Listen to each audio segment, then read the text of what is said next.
perguntas agora. Tá então, bom. pessoal, foi aquilo... Tá ótimo aí.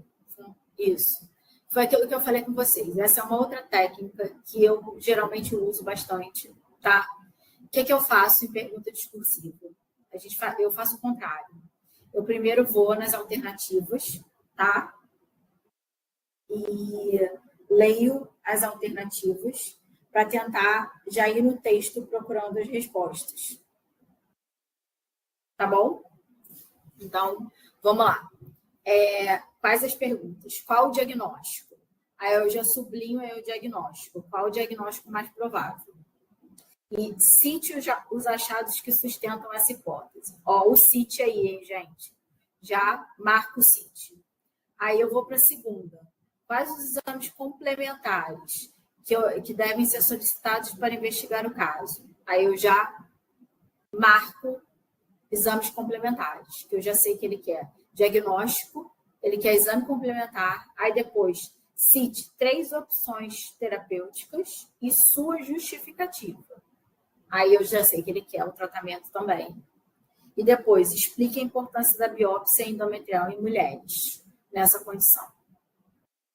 Eu já leio para ter mais ou menos uma noção do que eu preciso procurar no caso, tá? Não sei se para vocês faz sentido, mas para mim, eu acho que me ajuda muito.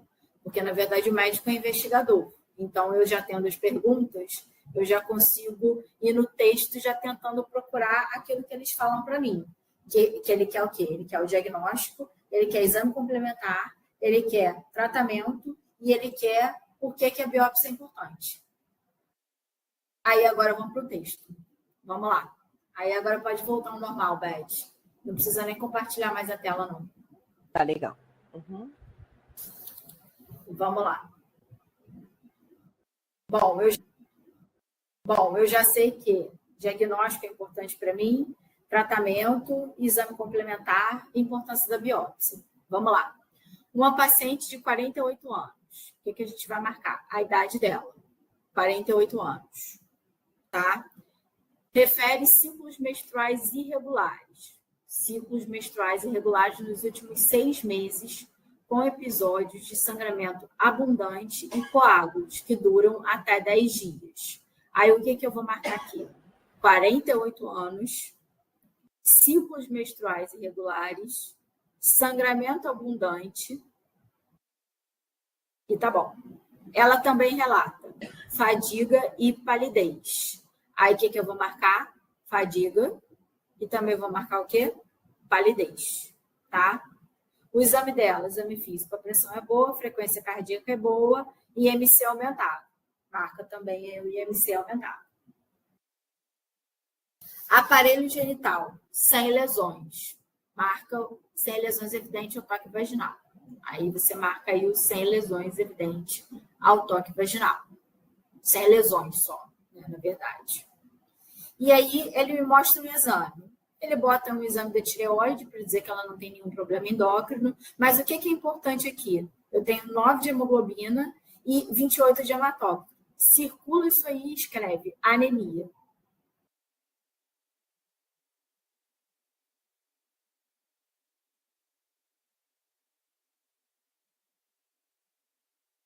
E aí, eu já sei, diante desse caso, o que eu sei? Que eu tenho uma mulher de 48 anos, com sangramento abundante, que está levando ela a ter anemia, que ela está ficando cansada, que ela está ficando pálida, e depois tem ultrassom. O ultrassom dela vem escrito o quê? Espessamento endometrial. Aí a gente vai marcar aí, espessamento endometrial de 16 milímetros. O que eu tenho nessa mulher, gente? Uma mulher na perimenopausa, com um sangramento uterino normal com endométrio espessado. E aí vamos para as perguntas. Qual o diagnóstico mais provável? Qual o diagnóstico, pessoal? Não. Doutora, eu respondi sangramento uterino normal e parei aí. Só que no gabarito tem por causa da suspeita de hiperplasia endometrial. E tem que colocar, eu não entendi os critérios para ter essa suspeita. A gente tem dois, na verdade, a gente tem aqui, o que acontece? A gente tem duas partes dessa pergunta. Vamos lá para a nossa interpretação. Qual o diagnóstico é uma coisa? Sangramento uterino normal. A primeira parte foi: cite os achados que sustentam essa hipótese. Eu tenho que citar aquilo que sustenta a minha hipótese do sangramento uterino normal e no climatério com hiperplasia endometrial, porque eu sei que ela tem um endométrio espessado. Por isso que a gente tem que botar hiperplasia endometrial. Entendeu, Bia? Entendi, sim. Mas se eu tivesse respondido só até o SUA, claro, com o que define, seria aceito? Seria meia questão. Meia questão, porque você já tem um ultrassom aqui dizendo qual é o provável problema do sangramento dela, que é esse endométrio espessado. Entendeu? Ela tem um sangramento uterino normal porque o endométrio dela está espessado demais na região, na idade de perimenopausa. Ok? E aí, vamos citar os achados que sustentam a minha hipótese, que eu acho que ela tem uma hiperplasia do endométrio. Vamos lá. São os ciclos, né? Não, só coloquei sua. Não dei atenção para a ultrassom. Tá vendo? Por isso que é importante, Larissa, aquilo que eu falei. A gente precisa sublinhar tudo que está na nossa questão e que é importante para a resolução da questão. Tá? Espessamento endometrial. A gente tinha que ter sublinhado lá para a gente ficar atento. Porque tudo está ali por algum motivo. Algumas coisas eles botam para complicar. Mas, dentro do caso, igual eu falei, a gente vai marcando aquilo que é importante, igual eu falei com vocês. Sublinha aí e escreve anemia, para a gente saber que essa paciente tem anemia. Por quê? A gente vai precisar isso para o gabarito, para botar lá na questão. Tá? E aí, vamos lá. Os achados que sustentam, né? Essa hipótese, né? Essa hipótese. Quais são os nossos achados, né? São os ciclos irregulares, com sangramento abundante, o espessamento endometrial lá no nosso ultrassom, que é um endométrio de 16, é muito espessado para essa mulher, tá? E anemia, que eu tinha dito lá para vocês. Sublinha anemia, por causa disso. E aí a gente já mata a questão. Entenderam? Ficou alguma dúvida? Uma mulher com endométrio espessado, o que é a primeira coisa que a gente precisa fazer nessa pessoa? O que é mais importante eu saber? Se eu tenho endométrio espessado, eu tenho um endométrio que não é normal. Hemograma completo? Ok, a gente tem que fazer histeroscopia, tá certo? Mas a biópsia, é isso aí. A primeira coisa que a gente precisa fazer uma mulher com endométrio espessado que sangra é biópsia. Nem sempre a histeroscopia é o padrão ouro, mas nem sempre a gente vai ter a histeroscopia à mão. Então, a gente pode fazer uma biópsia com uma pipele, uma Novak, tá? O ultrassom transvaginal não seria aceito, porque ela já tem um ultrassom transvaginal. Então, a gente não precisa de um outro ultrassom transvaginal. Né? Eles pedem os exames, né? Então, o que a gente faria? Número 1, biópsia, porque a gente precisa avaliar. Por que a biópsia é tão importante? Eu tenho endométrio espessado, eu posso ter um câncer de endométrio, eu posso ter uma hiperplasia endometrial sem atipia, que aí eu vou fazer um tratamento X. E eu posso ter uma hiperplasia endometrial com atipia, que eu vou fazer outro tratamento. Então, eu posso ter 3 tipos de diagnósticos aí, tá bom? E aí, vamos lá. O que seria importante nesse caso? Um coagulograma, tá? Para a gente avaliar se essa paciente tem alguma questão de coagulação. né? A gente falou da esteroscopia. Por que a esteroscopia? Porque a esteroscopia é importante e é o padrão ouro, porque eu visualizo esse endométrio e, ao mesmo tempo, eu já posso fazer uma biópsia junto, tá? Se botasse aqui também, esteroscopia diagnóstica com biópsia endometrial também estaria certo, tá? Hemograma completo, porque a gente precisa investigar a gravidade dessa perda. O paciente já tem 9 de hemoglobina. É porque ela está perdendo bastante sangue, tá? E o outro é o coagulograma, que também seria importante para a gente excluir qualquer causa de algum problema de coagulação que levasse ao sangramento. Tá bom? Entenderam? Entenderam? Ficou alguma dúvida? Aqui, ó, só para até o Diego que tinha perguntado quantos, né, daquela vez as complicações, aqui é a mesma coisa. Quais exames complementares devem ser solicitados? Aqui já tem um verbo que é de obrigatoriedade, né? Que a gente está colocando aqui o de deve, né, Natália? Então, se eu falar menos do que isso, do que deveria ser solicitado, eu já perco ponto, né? Então, tem que tomar cuidado com isso, né? Então, nesse caso aqui, eu teria que colocar tudo aquilo que deveria realmente ser solicitado, né? Aí alguém falou aqui, ferritina, outras coisas, isso aí não necessariamente deveria ser solicitado. Ressonância magnética, não nesse momento. Mas esses 4 que nós colocamos aí são os obrigatórios, tá bom? Perfeito. Podemos ir para o próximo? E a sua justificativa. Deixa eu colocar aqui. Rodrigo, aí, ó. Para o Rodrigo, cite e depois justifique. Ele quer que você cite e justifique. Marca o verbo. Cite 3 e justifique. A gente vai citar 3 opções terapêuticas. Quais seriam as 3 opções? E justificar quais seriam as opções terapêuticas.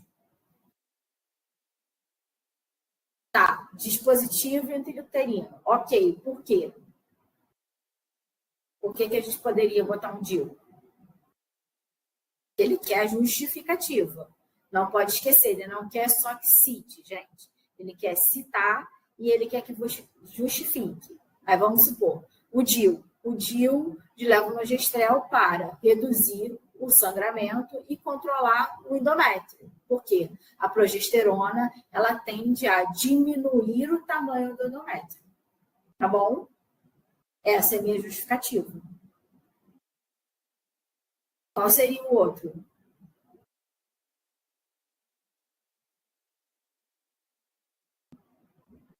Uma outra opção de tratamento que a gente podia fazer para essa pessoa. Progesterona oral, Transamin. Por que o Transamin, Bia? Por quê?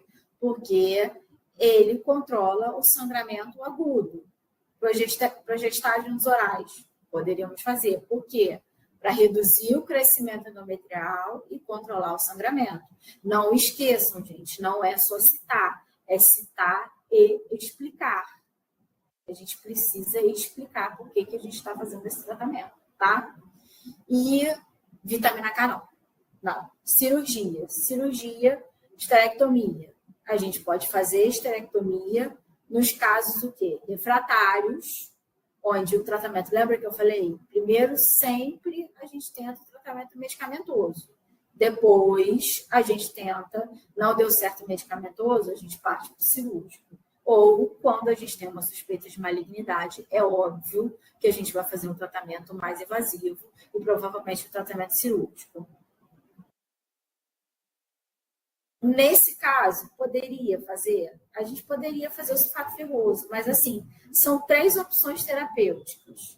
Quais são as mais importantes? Ele está me pedindo só 3, entendeu? Lembra que agora eles estão deixando mais claro que eles só vão aceitar as 3 primeiras, né? Nesse caso aqui não deixou claro, mas lembra, vamos começar a entender esse padrão de prova. Se ele pediu 3, provavelmente ele só vai aceitar as 3 primeiras. Não deixa a gente colocar 10, entendeu? ele só vai aceitar as 3 primeiras que você colocar. Não é a melhor de 3, né? As 3 melhores de 10, né? Então, isso que é importante a gente considerar. A gente tem que pensar sempre, quando ele pede 3, você vai pensar o quê? Nas 3 primeiras opções, nas 3 primeiras melhores opções, entendeu? É isso que a Beth está falando. É assim, eles falam, né, a questão de ouro, né? Quais são as três respostas de ouro, vamos dizer assim, que é o que é mais importante, tá bom? E aí, o que seria interessante também, que a gente também poderia fazer com essa paciente, tá? É a ablação endometrial. A ablação endometrial a gente faz por videoestereoscopia. O que a gente faz? A gente raspa, é como se fizesse uma raspagem desse endométrio que está espessado, tá? Às vezes surte um bom efeito, às vezes não, tá? Mas isso é em caso mais refratário de sangramento. Às vezes a gente pode até fazer um combinado ablação com DIU, onde a gente tem uma melhor resposta até dessa situação, tá? Mas o importante era, gente, justificar. Não era só citar, tinha que justificar, ok? E vamos lá, uma pergunta, Beth. Tá, explique.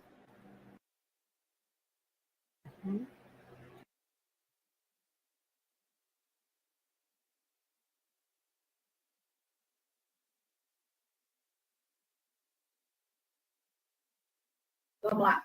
Explique a importância da biópsia endometrial em mulheres nessa condição. Ele quer que eu explique, gente. Qual seria a explicação? Eu já até dei para vocês essa resposta.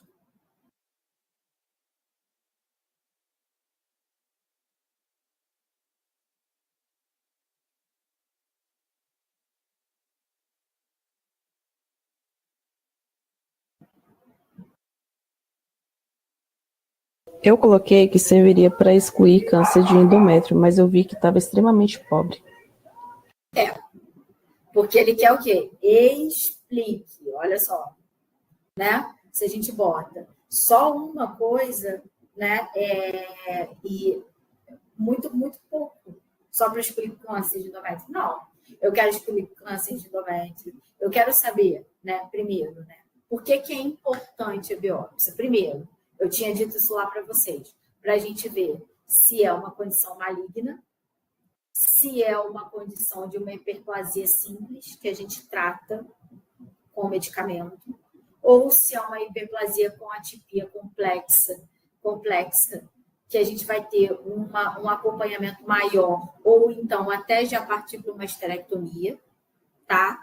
Segundo, seria, além disso tudo, a gente identificar, né, essas lesões, o que é diferenciar o que é maligno do que é pré-maligno, do que é benigno. O que a gente pede uma biópsia é o quê? Justamente para isso. É só para todo mundo que a gente pede uma biópsia, a gente pede por quê? Porque a gente quer identificar o quê? Se aquilo ali é maligno, se aquilo ali é pré-maligno, ou se aquilo ali é benigno. Além disso, diante disso, o que eu vou fazer? Eu vou guiar o meu tratamento. Se for maligno, eu trato do jeito X. Se for benigno, eu trato do jeito Y. Se for pré-maligno, eu vou tratar do jeito X, Y, Z. Ficou claro? Por que a gente tem que ampliar? Porque a biópsia não é só para me dizer se é maligno. A biópsia é para me dizer se é maligno, benigno ou no meio do caminho.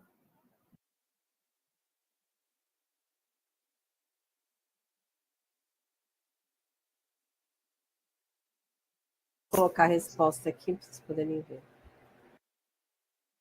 Isso.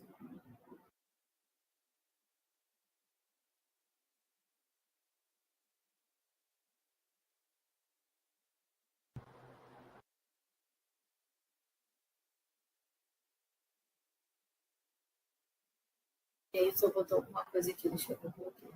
Descartar a malignidade, algumas coisas podem ser disposição.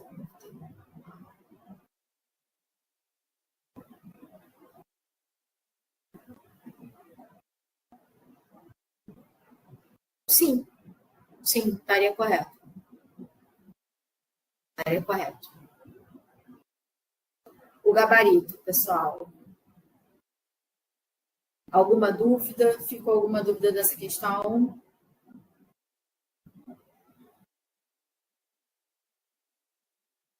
Vamos lá, vamos para a próxima.